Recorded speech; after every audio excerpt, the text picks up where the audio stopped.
ഹരേ കൃഷ്ണ. സർവം കൃഷ്ണാർപ്പണമസ്തു. രാധേ രാധേ ശ്യാം. ഏവർക്കും പ്രാണവൃന്ദാവനിലേക്ക് സ്വാഗതം. നമ്മൾ ഇന്ന് സജിനിയുടെ കൃഷ്ണാനുഭവമാണ് പങ്കുവയ്ക്കുന്നത്.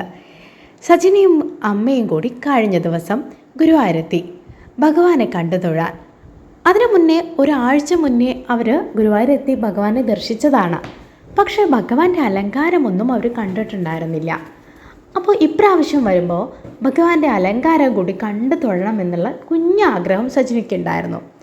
പക്ഷേ അവിടെ എത്തിയപ്പോഴാണ് സജിനിയുടെ ഒരു അറിവിലുള്ളൊരു ചേച്ചിയുടെ സഹായത്തോടു കൂടി ആണ് അവർ ഗുരുവായൂരിലേക്ക് പോകാൻ വന്നിട്ടുള്ളത്.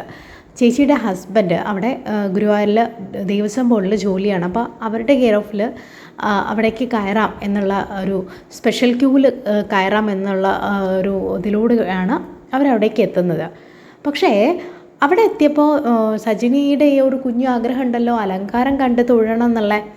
അപ്പോൾ സജിനി അവരോട് ചേച്ചിയോട് പറഞ്ഞു, ഞങ്ങൾക്കിന്ന് ഭഗവാന്റെ അലങ്കാരം കണ്ട് തൊഴാനാണ് ആഗ്രഹം. അപ്പോൾ ഞാൻ എന്തായാലും പ്രസാദത്തിനുള്ളതൊക്കെ ഷീട്ടൊക്കെ ആക്കി പ്രസാദമൊക്കെ വാങ്ങി വെച്ചാൽ നമുക്ക് ഭഗവാനെ കണ്ട് അലങ്കാരം കണ്ട് തൊഴാലോ എന്നൊക്കെ അവർ പറയാണ്. അപ്പോൾ ചേച്ചി പറയാണ്, സമയം ഇപ്പോൾ 9 മണിയേ ആയുള്ളൂ. അപ്പോൾ ഭഗവാന്റെ അലങ്കാരം കാണുന്നുണ്ടെങ്കിൽ ഇനി എത്ര നേരം നമ്മൾ വെയിറ്റ് ചെയ്യണം? ഒരുപാട് നേരം വെയിറ്റ് ചെയ്യണ്ടേ? അപ്പോൾ എന്തായാലും നോക്കൂ നിങ്ങളെന്ന് പറഞ്ഞു. അപ്പോൾ അവർ എന്താ വിചാരിക്കുകയാണ്, എന്തായാലും ഭഗവാന്റെ അലങ്കാരം കണ്ട് തൊഴുന്നത് പിന്നീടൊരു ദിവസത്തേക്ക് മാറ്റാം എന്ന് വിചാരിക്കുകയാണ്. അങ്ങനെ അവരെന്ത് ചെയ്യാണ്, ക്യൂവിൽ തന്നെ കയറുകയാണ്, സ്പെഷ്യൽ ക്യൂവിൽ കയറുകയാണ്. അപ്പോൾ കുറച്ച് കഴിഞ്ഞപ്പോൾ ക്യൂ ഇങ്ങനെ മുന്നോട്ട് പോയിക്കൊണ്ടിരിക്കുകയാണ്. കുറച്ച് കഴിഞ്ഞപ്പോൾ അവിടെ ഉണ്ടായിരുന്ന സെക്യൂരിറ്റി അവിടെ നിർത്തിവെച്ചു. ക്യൂയുടെ പകുതി ആയപ്പോഴേക്കും നിർത്തിവെച്ചു. എന്നിട്ട് അദ്ദേഹം പറഞ്ഞു, കുറച്ച് നേരം നിങ്ങളിങ്ങനെ നിൽക്കൂ, മറ്റേ ക്യൂ ഉണ്ട്, ആ ക്യൂ ആദ്യം കടന്നു പോവട്ടെ, എന്നിട്ട് ഇനി ഈ ക്യൂ പോവുകയുള്ളൂ എന്ന് അദ്ദേഹം പറയണ്ടായി.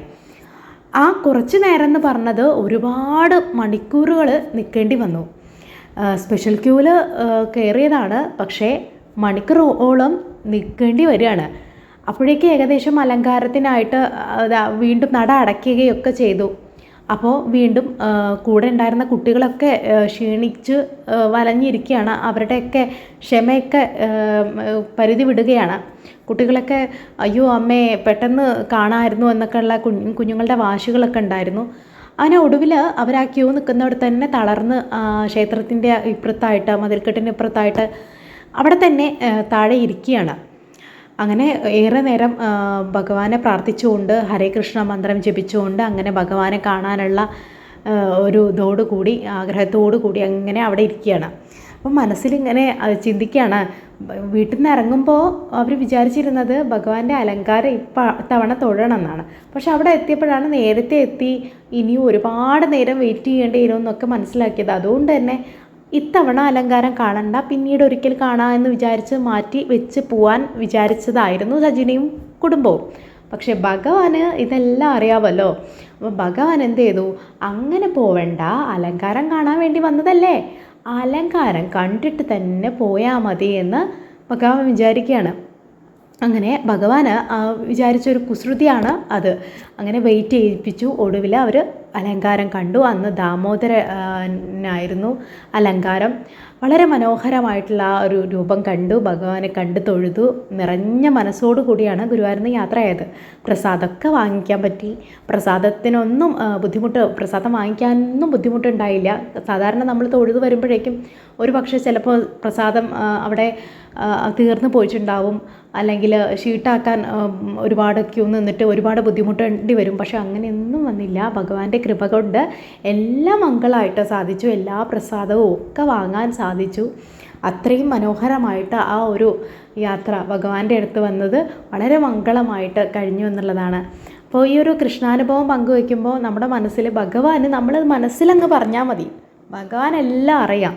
വെറുതെ തമാശയ്ക്ക് പറഞ്ഞതാണ്, എന്തായാലും ഇനി അടുത്ത തവണ കാണട്ടെ, ഇന്നിപ്പോൾ ഏതായാലും ഇത്ര നേരം വെയിറ്റ് ചെയ്യാനൊന്നും വയ്യ, നേരത്തെ എത്തിയതാണല്ലോ, അപ്പോൾ ഭഗവാനെ കണ്ട് തൊഴുത് പ്രസാദമൊക്കെ വാങ്ങിക്കാമെന്ന് വിചാരിച്ചവർക്ക് ഭഗവാൻ എന്താണ് കൊടുത്തത്? ഭഗവാൻ മനസ്സിൽ കണ്ടു, ഇവർ വരുമ്പോൾ പറഞ്ഞിരുന്നു ഉച്ചപൂജ അലങ്കാരം കാണണമെന്ന്. അപ്പോൾ അതുകൊണ്ട് തന്നെ അലങ്കാരം കണ്ടിട്ട് തന്നെ പോയാൽ മതിയെന്ന് ഭഗവാൻ അങ്ങോട്ട് നിശ്ചയിക്കുകയാണ്. അപ്പോൾ നമ്മുടെ ഭഗവാന്റെ കാരുണ്യം നോക്കൂ, ഭഗവാൻ എല്ലാം മനസ്സിലാക്കുന്നു എന്ന് പറയുന്നത് വെറുതെ അല്ലല്ലോ. ഹരേ കൃഷ്ണ, സർവം കൃഷ്ണാർപ്പണമസ്തു. രാധേ രാധേ ശ്യാം. നിങ്ങൾക്കും ഇതുപോലെയുള്ള കൃഷ്ണാനുഭവങ്ങൾ ഉണ്ടെങ്കിൽ താഴെ കാണുന്ന നമ്പറിലേക്ക് വാട്സപ്പ് മെസ്സേജോ നിങ്ങളുടെ വോയിസുകളോ ഒക്കെ അയക്കാവുന്നതാണ്. നമുക്ക് നമ്മുടെ ചാനലിൽ കൊടുക്കാം. ഇത്തരത്തിലുള്ള കൃഷ്ണാനുഭവങ്ങൾ പങ്കുവയ്ക്കുമ്പോൾ പ്രതീക്ഷയും വിശ്വാസവും ഒക്കെ നഷ്ടപ്പെട്ടവർക്ക് ഒരു ഊർജവും വെളിച്ചവുമാണ് നമ്മൾ പോലും അറിയാതെ നൽകുന്നത്. കൃഷ്ണ, സർവം കൃഷ്ണാർപ്പണമസ്തു.